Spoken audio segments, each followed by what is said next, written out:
Hi everyone, Stu again from Plan Managed Assist. Once again, I have John Collins, CEO, here today. So John, I'd like to now just quickly recap for those people that may have missed those changes in Section 33 and things like that. What are the funding period changes that have come in?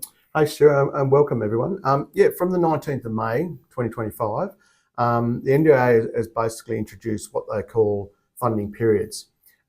It only applies to new or reassessed plans or reviewed plans, as we know the old language. The funding period is actually set, the time duration of that. It's generally 3 months.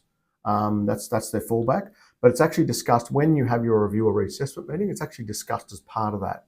So when you participate in that, that's the time to talk about what your needs are, when your therapies are required, etc., etc. The change is being rolled out gradually. As I say, there's not many people that have a plan that started on the 19th of May afterwards, but it'll roll out to those that do. As I say, they're usually set at 3-month period at this stage.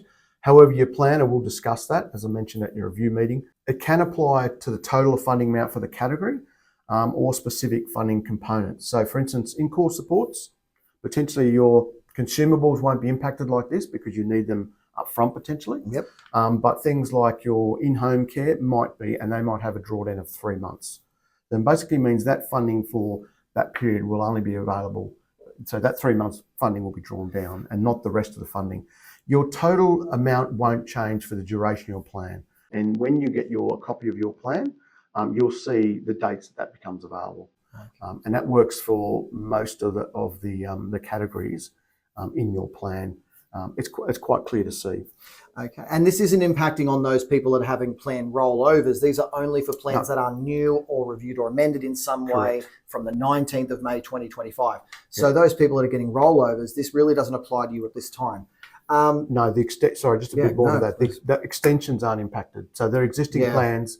You'll generally have all your funding released up front for the whole 12 months or whatever the duration is. An extension was a rollover, as you say. Yep.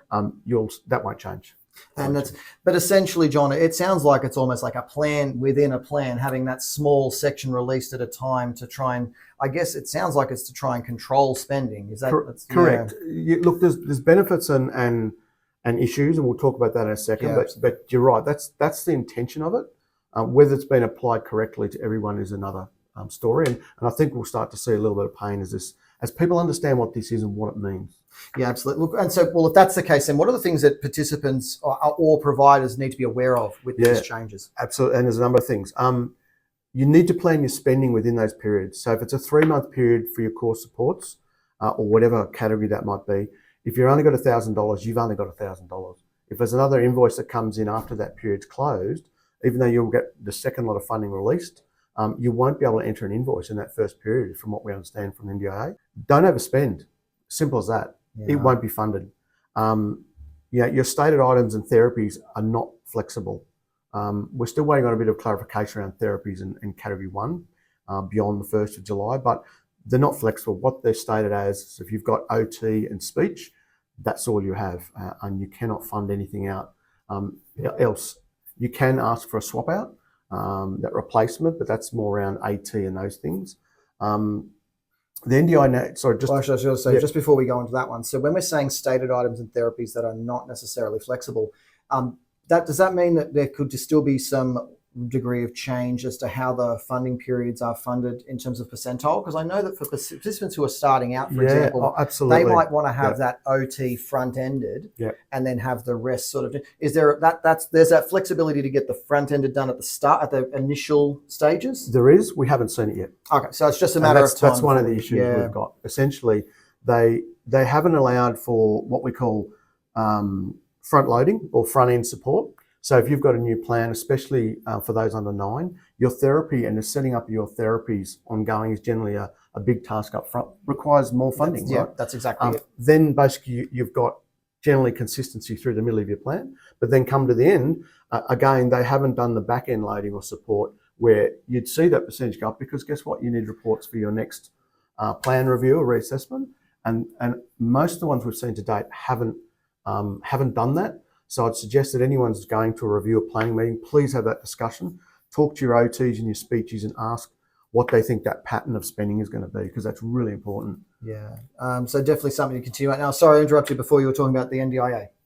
Yeah, look, the NDIA have changed their language, and we've been talking about this for a while. They're using words like liability and raising debts on the likes of providers, carers, support coordinators, or basically anyone that doesn't comply with the legislation. It is law now, and we need to have those checks and balances in place to make sure that what you've got funded in the plan is what we're using it for, and not anything else. There are a lot of investigation things going on, and they've just changed that focus a little bit. Things around looking at STA and stuff, things like that. It's a real hot focus at the moment. So, absolutely. yeah. And so then, John, what are some of the potential issues that people could face? Well, just to mention, running out of funding. Yeah. If you spend that, say, and I'm just making up a figure of $1,000 in that first quarter in course supports, if you use all that in the first week, you've got nothing else for the rest of the quarter. And it doesn't matter what we go back with to NDIA, NDS, and talk to them. You're out of money, you're out of money. As I've said, they don't allow for that front or rear back-end loading of therapy supports. As we mentioned earlier, the travel could be an issue with CERMA therapists being able to go to remote. There's issues with service agreements. Plan managers can generally only do the quarter.